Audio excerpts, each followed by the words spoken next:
bersama saya Andes Iqbal. Baik, kali ini dalam mata kuliah keselamatan pasien, khusus dalam materi monitoring evaluasi keselamatan pasien. Baik, untuk penjelasan monitoring evaluasi keselamatan pasien, jangan lupa ikuti video ini. Kita lihat terkait dimensi pengukuran dan pemantauan keselamatan. Jadi kita ada beberapa poin. Yang pertama adalah kerusakan masa lalu. Ini mencakup tindakan psikologis dan fisik gitu ya. Apa-apa saja yang sudah pernah terjadi sebelumnya, yang pernah terdata sebelumnya, ini menjadi pembelajaran yang memang bisa menjadi indikator untuk selanjutnya.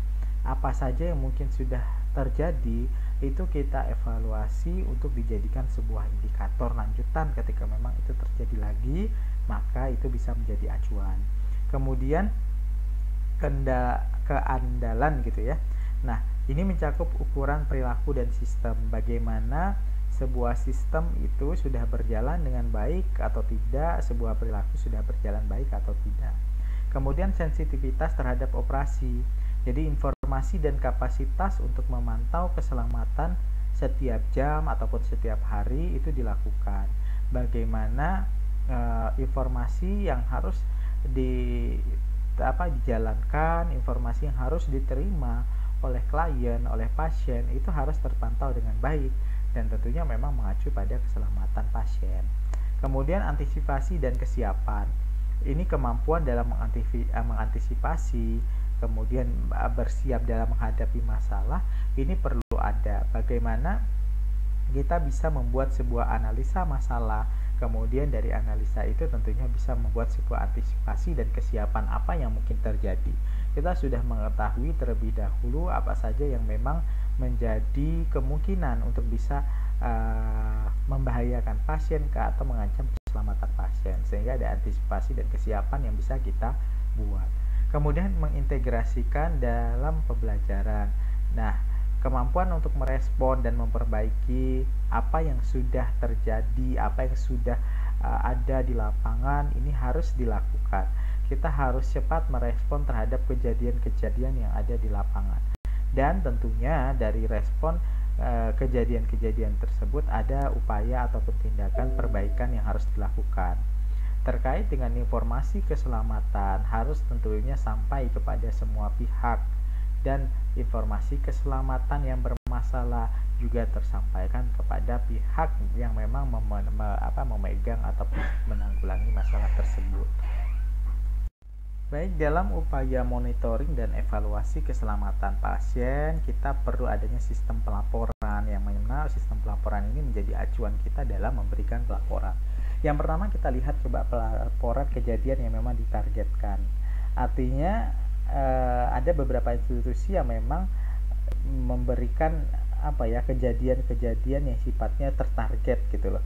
Seringkali ini mungkin dalam jangka waktu tertentu, misalnya dalam pekan-pekan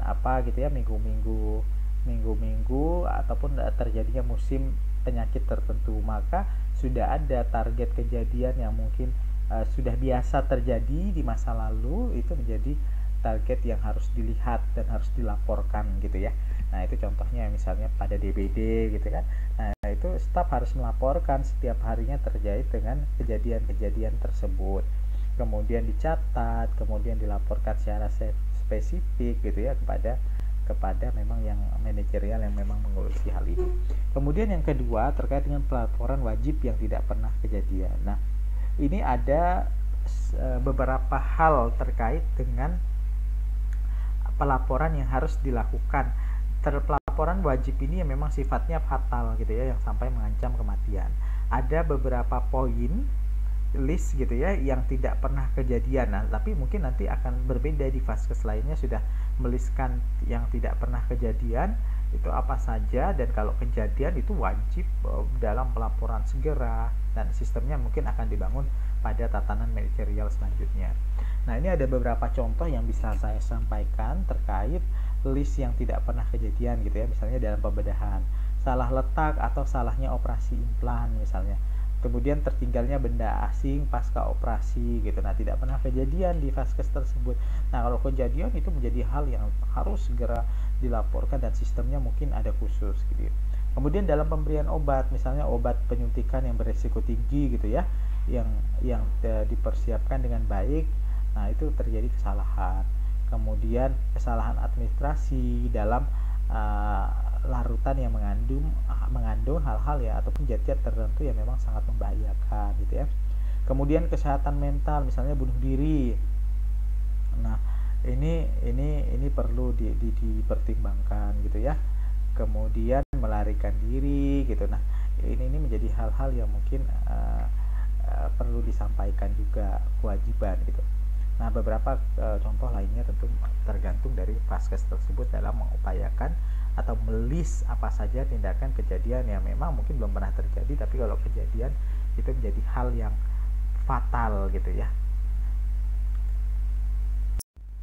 Baik, kemudian bagaimana peranan perawat dalam keselamatan pasien.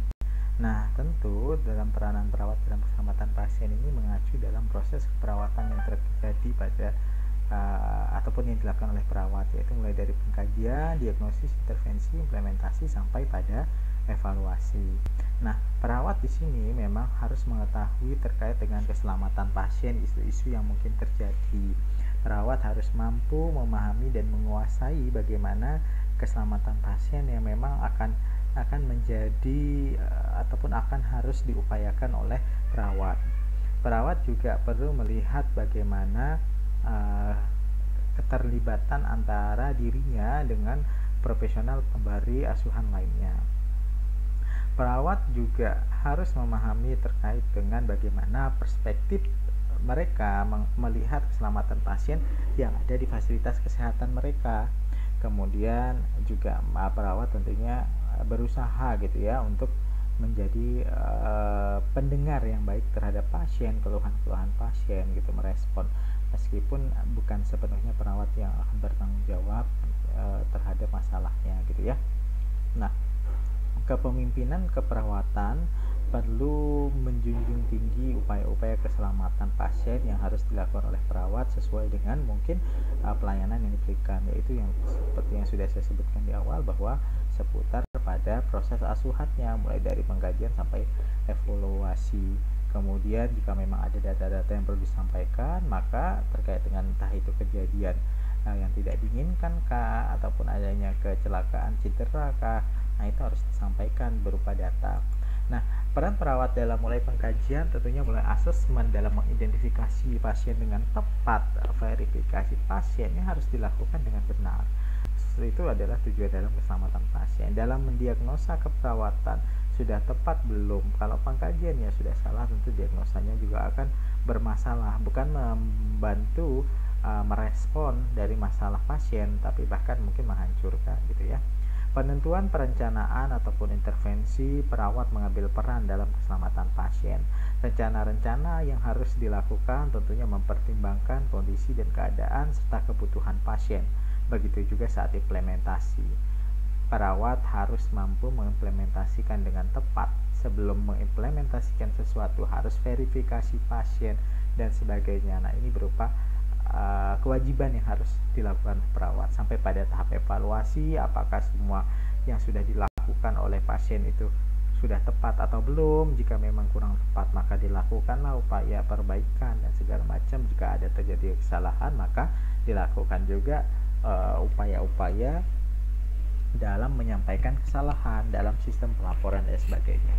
Jadi memang pusatnya adalah pada proses keperawatan, sedangkan apa keselamatan pasien yang diupayakan, maka itu mengikuti sesuai general dari keselamatan pasien yang ada, namun masuk ke dalam poin-poin proses keperawatan yang dilakukan oleh seorang perawat itu sendiri.